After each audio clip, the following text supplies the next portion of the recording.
delegates, organizers, uh, uh, the coordinators of this 8th International Conference on Development and Investment in Infrastructure. I am Professor K.V. Prasad from Nikmar University, Hyderabad, and I'm here to present our work on an investigation into the causes of delays in the construction of metro rail projects in India. And in this work, I'm joined by Mr. Abhishek Donga, Dr. G.S. Kumaran from Copperbelt University, and Mr. K. Sagathiya and Dr. V. Vasugi from Vellore Institute of Technology, Chennai, India.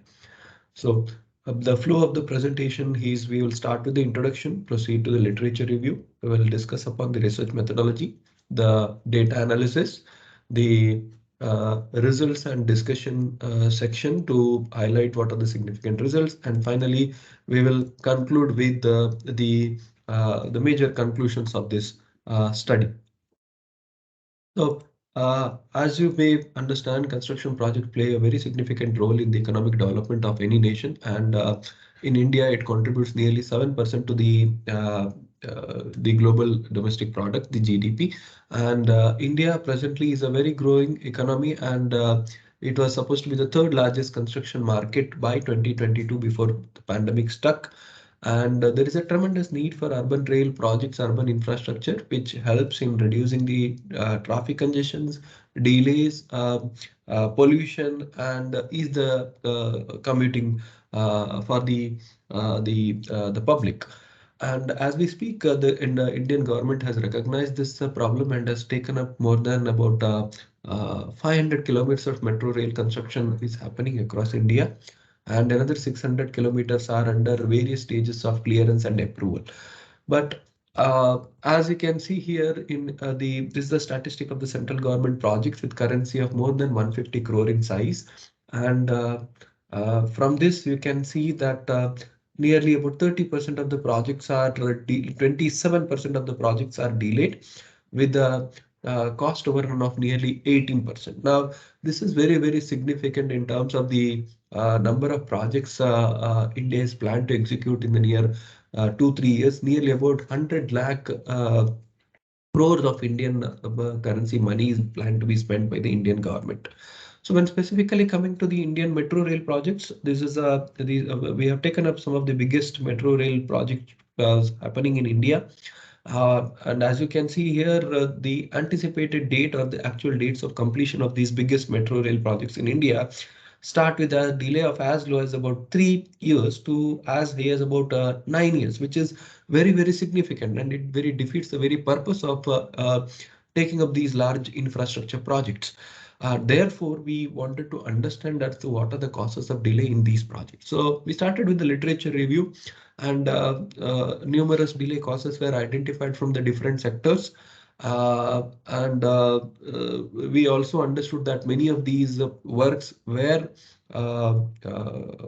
kind of questionnaire survey based with the metrics such as RII, FI as severity index, and important index were used to rank the causes of the delay, with the very minimal of the studies adopting qualitative approach. And during this review, we observed that there were not enough studies who have conducted taken up the aspect to research or explore as to why the metro rail projects are delayed, especially India. So with this gap, we wanted to understand what are the delay causes for these metro rail projects in India and what could be done. So from the literature review, we took up the 70 causes of delay, grouped into broadly 6 categories. And then the initial questionnaire survey was sent to experts for the pilot study, and we trimmed it down to 51 causes of delay. And the questionnaire consisted of 4 sections comprising personal information, professional information, the information about the project, what is the duration, what is the nature of the contract, whether it's elevated or underground, and then finally 4 section collected information about the severity of the delay cause, 1 for a cause with the very minimal impact, and 5 for a delay cause which had a severe impact on the delays in the project. So the causes were ranked on the basis of the relative severity index given by the formulae. And The questionnaire was spread across Indian metro rail projects in India, and we were able to get about 75 responses with both from underground and elevated projects, and the project sizes also, as you can see, about currency starting from 200 crores of Indian currency to as high as 1,000 crores. So it was a good representation of different sizes of the project and different types of the project as well. Now, coming back to the respondent information, again, the 75 respondents came from a good educational background.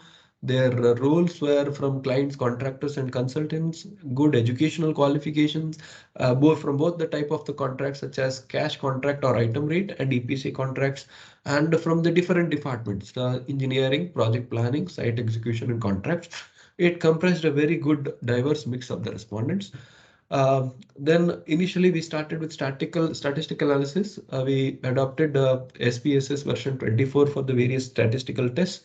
So initial test was reliability analysis. Reliability analysis helps us assess the uh, consistency within the survey instruments and the items in the questionnaire.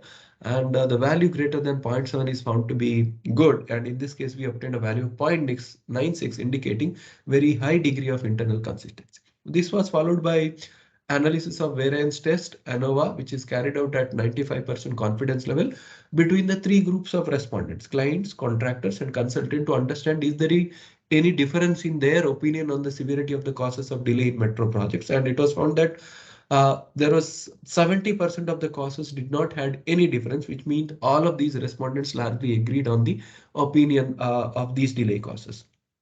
Coming back to the major causes of delay.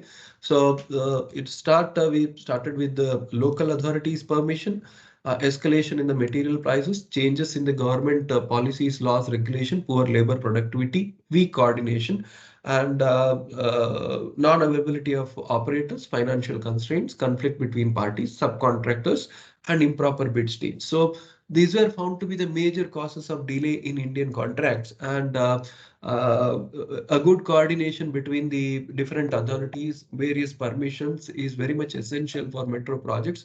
And metro projects, as you see, requires a high imported materials to be incorporated. So there has been a significant demand supply gap, innovation and commodity prices have gone up significantly. Policy related issues have also impacted the projects, where the government has come up with unified taxation policy wherein certain structural changes were done. And when this policy change happened, there it required a lot of understanding by the different entities to reimburse the contractors. That created a hurdle in the cash flow of the projects, and projects require highly skilled labor resources, which was again a constraint of the people of right skill is not available, and therefore the labor productivities are also substantially low. And metro projects need to have good coordination between the various stakeholders. That is where these coordination issues are creating a lot of delays in the metro projects. So coming to the conclusion, the study has identified the top causes of delay in metro projects. We have also taken up the samples from elevated as well as underground metro projects, but uh, in the near future, we need to scale up this with larger samples to distinguish between what are the costs of delay in EPC contracts and cash contract, and simultaneously underground projects and elevated projects. So with this uh, uh, study, a better understanding of the causes can be made, and therefore the government departments, the developers can come together in setting up the required mitigation measures to address these causes of delay in metro projects. Thank you. Thank you, all of you.